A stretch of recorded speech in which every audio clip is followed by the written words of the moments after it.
Right, guys, so welcome to another episode of the Unite podcast. And today we have one of my childhood friends from secondary school, Niall. And what we're going to discuss today is just some real life situations that have occurred in his life, my life, that have led to us getting into fitness, getting into the gym, leading to us wanting to both look at helping other people who are on the same path as we once were, that we managed to get off to go into better, more sustainable, more developing, more positive environment of fitness and just day-to-day working, having a good, healthy lifestyle routine. So just introduce yourself, bro. Name, age, how you know me. Yeah, I'm Niall. I'm 23. I've known Kev. We met at Pope Pius Catholic School when we both went there. I think we first met when we both first started selling sweets, and we had a competition. Yeah, we were. You remember? Yeah, we were both selling sweets in school. That's ironic, isn't it? Yeah, we both had the same little bag at side. The other black Adidas one. Yeah, everyone was copying that all the time.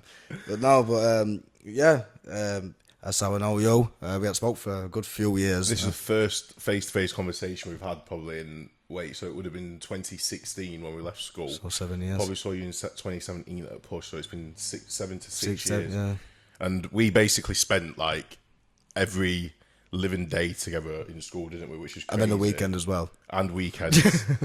And like probably every first thing I ever did, I did it with you. Yeah. Pretty much. And like first party, first drink of alcohol out of like... The house parties are always my house or your house. Yeah, which is ruthless, isn't it? All the time. House has got absolutely mashed up. Mostly yours, though, bro, to be fair. So, on this episode, then, today, we're going to talk about a few different topics. And the first thing we'll talk about is just normal fitness trends and motivation. So, you're into the gym, aren't you? Yeah, all the time. 24/7. What I'll do is I'll put your transformation up at this point here. Bing! People will see it. I'll leave this in as well, to be fair, because I like to keep it raw. I've trained with a few people, like a few lads from work, and like my cousins and that, who have asked, they've asked, because obviously they see my transformation, and then obviously they want to be like it and all. So I've said, yeah, of course they will. So that does give me like an uplift as well, obviously. Yeah. So it gives me like a positive impact, like thinking, if they want to be like, not just like me, but they want to, they've seen what I've got into. Yeah. I mean, after just seeing my transformation, and they're thinking, I'm not being funny, but if I can fucking do it, anyone can. Well, it goes without saying that anyone can achieve anything they want to, but don't take anything away from the transformation. Like you've had to obviously make certain sacrifices, stick to certain routines. Yeah, of course, haven't you? So, like, what's your daily routine like at the moment? My daily routine, basically, at the moment, is that I'll get up in the morning. I'll start getting up early now. I'll get up at 5 a.m. and I'll pray. I'll meditate. I'll probably do some squats, some press ups, sit ups. Basically, so because like throughout the day I'm lifting heavy glass, or I'm lifting big frames and that. So what do you do for a job? I fit windows. I'm a curtain wall fitter. I do windows. I work at heights all the time, but it's always a lot of lifting. And obviously, there's a few blokes on the firm whose backs are fucked basically, because obviously they don't stretch or anything. Which obviously on a site, if you get caught stretching, you think, what's he fucking doing? Yeah. So, but obviously I like to do it before I actually get there. I mean, I'm not bothered if they see me, because I'm like at work. As soon as I get out of bed, I'm stretching and that. Yeah. So, but I do that anyway. But obviously, I like to keep a routine now. I will do every day. So you start off with your squats, your body weight stuff at home, don't you? Yeah, just body weight. That's all I do, just body weight. I don't use no weights, just body weight. And then would you eat a meal before? Yeah, I eat breakfast. I have a protein shake. I'll have a bowl of porridge and probably like a rice cake or something like that. So I'm guessing then you'll prep your meals. Or it's my mum who's prepped some more, to be honest. I mean, my cooking compared to hers is nowhere near it. So, but my mum will prep some, or she'll buy like the microwavable meal what I want. Yeah. So obviously, if I say, she said, "What would you want?" I said, "Right, I'll have that one." Yeah. So I'll have like set meals for the week. Yeah, perfect. And then you're not specifically following like set macros or anything at the moment, are you? No. You're just enjoying your training, aren't you? I've started to take more of a strict routine towards training. You're getting to that point in your physique development now where, like, I feel like to take yourself to the next level, you are going to have to become a little bit more regimented. Yeah. But it just depends on how far you're looking to take that. Yeah, of course. Do you know what I mean, at first, like, I was just lifting like the weight what I could handle. I mean, as I've watched videos, I've learnt more. I mean, I've gained experience from down at the place where I go, down down at the gym. BMO gym. Yeah, BMO gym. Yeah. There's a lot of bodybuilders there, and then after like there's a bloke down there called Steve, and he's taught me a good few things. And he's 57, and I think he's 2 times world champion, 2 times European I love it champion. when you meet people like that in the gym. I didn't even ask him. Like I was on the pec deck, but for the back. Yeah. Obviously, you could. Weird delts. Yeah, that's it. Weird delts. Sorry. And then after I couldn't get the last bit, and then after he said, "Put your hands that way," and it's literally just the hand movement. So like just little bits like that. Supinate. If you supinate your wrist, obviously. Yeah. And after the next thing, I'm doing that. Then after he says, right, after I'm on next thing, and he's just watching me. He said, do it like this instead. Like he'll point it out. And every time I always walk past him, like, oh, you're all right. Morning, you're all right. It's just things like that. That's the thing. What I do love about the gym. It's a beautiful culture as well. So it's like, would you say like, so we've touched on your morning routine. So you get up at 5 a.m. Your meals are pretty much prepped. You go to work. So you finish work at 5 p.m. Yeah. Is that when you then go to the gym? As soon as I'm home from work, I'll go straight to the gym. There's no procrastination, is there? No. You can't, can you? No. Like if you work 9 to 5 and you go home after 5 p.m. and you spend more than 10 to 15 minutes sat down, you're done. Yeah. Because see, like there's been times when I've literally got home and I'm knackered and I've sat down for 10 minutes and thinking, if I even stay for like a minute longer, I'm not going to the gym. Yeah. I have to throw myself out of the chair, out my bed or something, get changed. And then after, I can remember it was a few weeks back, I literally pulled out my phone, I was watching a video, and after the next thing, there's this bloke screaming. If I was like, what the fuck are you doing? I'm like, right, get up. Even that's just on my phone, I thought, I felt like I had it in my head. Mate, like the amount of times I've gone on my phone and David Goggins is that's the shit thing. at me, David I'm just Goggins. like, oh, yeah. I need to go do something. Literally, I watched one of David Goggins and said, that's it, you a little bitch. I'm like, nope. So I got straight up down to the gym. I had to. So yeah, that's good. And then when you train, then are you following a set split? I do on every sets. I do 3 sets. I'll start off like on my very first set. It depends on what I'm training. Like if it's back, if it's chest, shoulders, anything. I'll do a warm up, obviously, because everyone does a warm up. Yeah. And then as I go through the workout, I'll go heavier on everything I do. Yeah. Because now I've got to the point where I want to lift heavy. I'm trying to get a personal record every time I'm down at the gym. Yep. Obviously, because I'm thinking of it. I'm like, obviously, at first I hated, like that last little push. Yeah. I hated it, but now I love it. Yeah. Because I'm thinking this is where the impact will kick in. Mate, do you know, like, once you love the suffering, the pain, and you can embrace the challenge, that makes a world of difference. Of course it does. A massive world of difference. Obviously, when I first started the gym, same as like, when I left school, that's when I started the gym. Half-hearted. Yeah.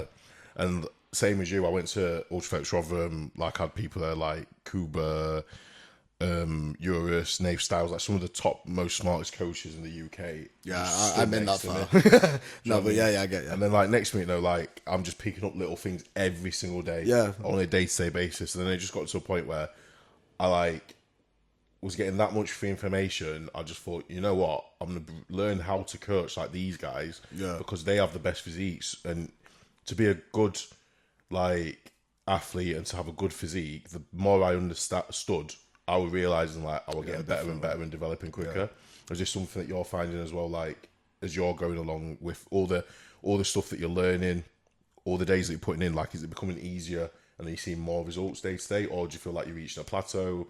Where are you at? Seeing, I mean, at the first I couldn't notice any changes. Well, obviously because you're weighing. Yeah. Once I started to notice a change, that's when I've been more dedicated and consistent to training. Because like from like 6 months back compared to now, the change is massive. Like a massive change, and I love it. And obviously now I'm liking how I look. People, like, I put a picture on the other day. People saying like, "Oh, you look loads different than that." Like that's just like a little bit of more of a push. Yeah. To get better. So, young people especially will struggle with maintaining a good routine. Don't we? Well, we don't, but we did. Yeah, of course we do. Yeah. Like, I think the thing is with establishing this good routine and finding the perfect fitness routine comes with your habits and your choices. Definitely. Doesn't it? So there's a lot of young people out there that would choose to go and play in the park with their boys and get stoned. Or that's the thing. It also comes down to the people who you hang around with as well, Yeah. or you spend your social life with. Yeah. So, like, if you're with people, let's say people at work and they're going to a pub after work or something, or you get asked to go on a social event with other people, like, do you go on social events? Yeah, it depends what social event it is, though. Yeah. Because if it's like, I mean, when this was a film in fact. Someone asked me if I fancy going to warehouse at Doncaster. I'm like, no. No. I mean, like, No. and this is when I just came out of rehab as well. And I'm like, I thought back, I really like fake. And then after he said, why?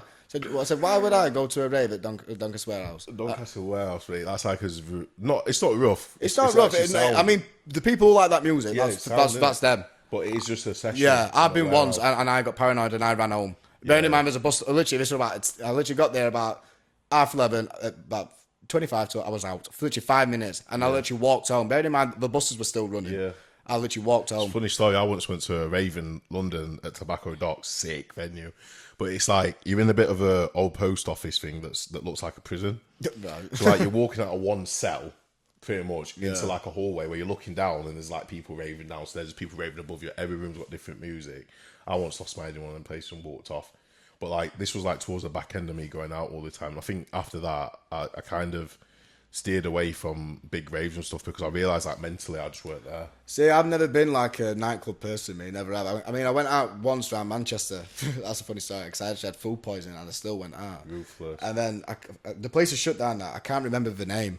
But on each floor, it had like a different kind of music, like dance on first floor, indie on second, rave, whatever, so on and so forth. And then on every floor, I was just hating it even more. Yeah. And then after the end, I said, fuck this. So I left. And after everyone else left with me, and then we were staying at one of my mates, or we were going to uni at the time, and they were in a shared house, and we had to sleep in like a kitchen, living room area. I had to sleep on the floor. Yes. And then this lad came in, I met the week before, because the lad brought him to one of the Man U games. And then after, he was from Colombia, I think. I think his name was Eduardo or something. Sick. And then after he came in, his fists were all grazed and lot. And then after, he like, oh, Niall, I ain't seen you in a long time. I'm like, you saw me last week, mate. And after, I'm there just spewing me ring up because I got food poisoning from his Chinese I had the night before. Yeah. And then just like that put me off for a long time. But I still went out. But like I went to like the pub on like a normal time. Yeah. Places tend to be proper hardcore. Yeah. Like not in the least most offensive way possible. Bagheads. All the time. Yeah. Do you know what I mean? It don't matter what day of the week it is. They do not care. Yeah. So in terms of like, we'll wrap up obviously like your fitness journey so far because you mentioned rehab. Yeah. And obviously, people that picked up on that, we'll go into that a bit further. So, whenever you're lacking motivation and self-consciously, you don't want to go to the gym. Like inside yourself, you don't want to go to the gym. What is like your biggest driving force that makes you want to go? Like, is this relating to rehab or have you got something else that you're aiming for? Have you got a goal that you're aiming for? I ain't got a goal. It's because if I stop now, I know where I will end up. Yeah. And I mean, there's a thing. Well, obviously, it's called relapse. I am shit scared of it. Yeah. I just am because of what's happened before. Yeah. And if I'm not, and like the things what I'm doing now, it's been the best 6 months of my life so far. With training, obviously doing this now, I would never expect to be on there. So thank you for the opportunity as well again. Mate, you'll be back on anyway. Like this is just the first one. And then after, but like the thing is though, I'm more of a better person than I was, and I don't want to lose that. I'm like the financial ways. That's amazing.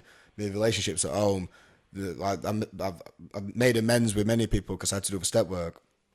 So, and I don't want to do all that again because, to be honest with you, them 12 steps took the piss. So, what are the 12 steps? The 12 steps, basically, you're basically admitting you're an addict. You're basically writing about your sin and all the things what you did wrong, so you become a better person. And it's mad because you think writing about your sin and reading from a book, it won't work. It does. Yeah. It's mad.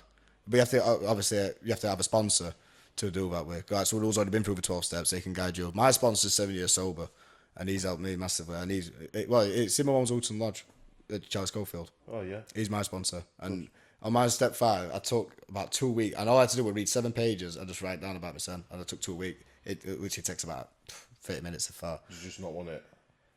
I would, to be honest with you, this is when I started to get my head down into gym. Yeah.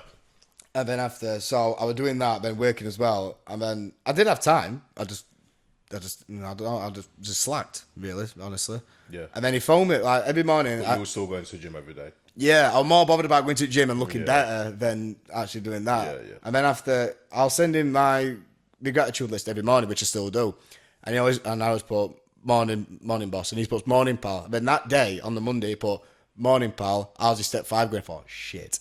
And you know when I'm literally with the same feeling when I used to owe someone money. Where's that money? My heart just sank. I was like, fuck. And after I was like, I've just got a few pages left. And after they phoned me, said, get them fucking pages read and get that step 5 done. Good on him. So So you do have coaches then in life at the moment. So Yeah. would you look at obviously your sponsor as a life coach in easy, some yeah, respect? definitely. The sponsor that's where the sponsor comes in. They help you with that other step. Yeah. So, to be honest with you, when you leave school, you're open in the free world. You're finding a job, you're starting to make money, you got to pay bills. You know, that's when you're starting to be a grown up. But I think that's where I start to think, shit, this is a bit too scary. This. Yeah. So I've been after The point I'm trying to get at is you have to want to change. Yeah, of course you do. Because like, there's a lot of people who think, oh, I'm going to invest in a coach tomorrow. Like, just in terms of fitness, they'll come to me and say, can you coach me, please? And I'll say, yeah, do this. But they don't want it. So like, I could give them all the guidance, all the support, all the advice in the world. You can only help them to a certain They'll extent. still eat the chocolate at night. They'll like, I had one client start. He knows who he is. He's listening now. I know he is because he still talks to me every day.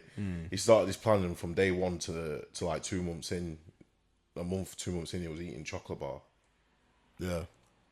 Then 2 chocolate bars, but then just not saying anything about it. If that makes sense, like saying that everything's going well, repeatedly saying everything's going well, then telling me that he's actually he's not being days, honest enough. and then all of a sudden it's like I've not been to the gym at all, and then it's just like So I feel like a take-home point from that anyway, just in general, is before you get a coach or you go through change, you have to want that. You have to want it yourself. You have to want it yourself. Yeah, no, for no one else, just you. For yourself, because a lot of people do a lot of things for other people to make them happy or to look. Oh, of course, yeah. fit in That's or what I used to whatever. do. It's literally, I always used to be a people pleaser all the time. Saying, well, you did, and I was, and we went through school as people pleasers. That's why we Yeah, had all the parties. I think that's the reason why me and you had the house parties all the time. Because we were the we wanted to pleasers. please the people. Like, the year above, they used to come like, fucking hell, where are you? Yeah. But like, We were the now I coolest look back kids. thinking, why were I fucking bending over backwards for him? I know. Because literally, I know. you don't speak to them no more. And what have they done for me? Fuck off. They wrecked my fucking bedroom. That were it. That was it. Literally. So you put that, it's nasty, isn't it? Like, life. So, like, just a bit of advice anyway for young people out there who are having. If you're the ones having the parties, you need to stop. I'm joking. Yeah. No, you do need to stop. you To be fair, but let's get back on, not on track really, because this is a free talking podcast. So, just to wrap it up, then, just to give some sort of fitness advice to the people that work in 9 to 5, that are home, they're struggling to fit things in. You prep your meals, you follow a loose structure of routine, and you consistently show up even when you don't want it, because obviously you have a reason why behind you. So the reason why, obviously, like you said, you've been in rehab, which means at some point you had an addiction to something. Yeah. Is that something that you're happy to talk about? Well, I'm more than happy to talk about it. Okay, so just being... Is it a sensitive topic to you? No, it's not. No, that's very good. So, like, I'll be open and honest with you right now. Like, I've experimented with everything under the sun, and I've been to raves, and I've been a party animal, and I've been a party animal with you. Yeah, I did all the first things that I ever did probably with you. So you know everything. Pretty much. Like, I don't really need to say much. I didn't see the damages that this was doing to my relationships, to myself mentally, my physical, everything. Like, I looked like a stick thin, malnourished child.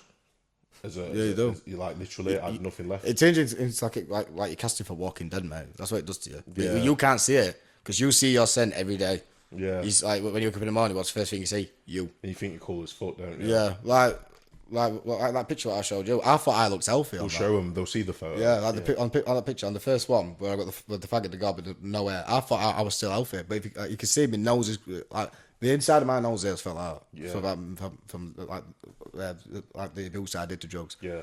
And like obviously I can't do all about that. I mean I could but I'm not bothered.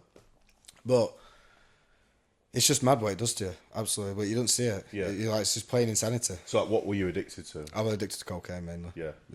Well, just cocaine in general. Like, how frequently were you having? Every day. Every day. Every day. Sometimes I probably missed a day just because when like my body had enough.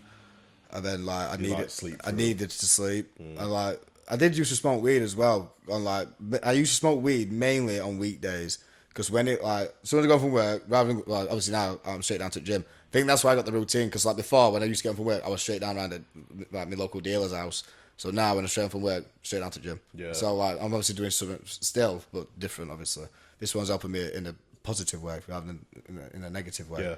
So, but like I was having a substantial amount of coke every night, and like obviously, You're still going to work every day. yeah, still, and obviously.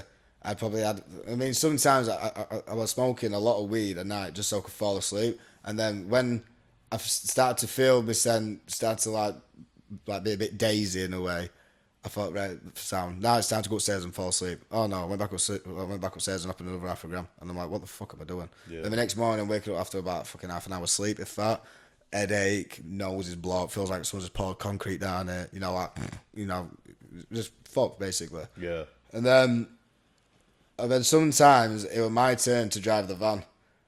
And obviously, I'm in the van with other people. So their life is in my hands. And if I crash, and then if they test me, I'm fucked. And obviously, and if it happened to any of them, that's also on me. Yeah. So, I mean, but I didn't really think about it at the time. I've just, like, oh, I was selfish. It turns into a sociopath, basically. You just think about yourself, like, I'm fucked. I need this. I need that. So, at what point did you realize that you were addicted then?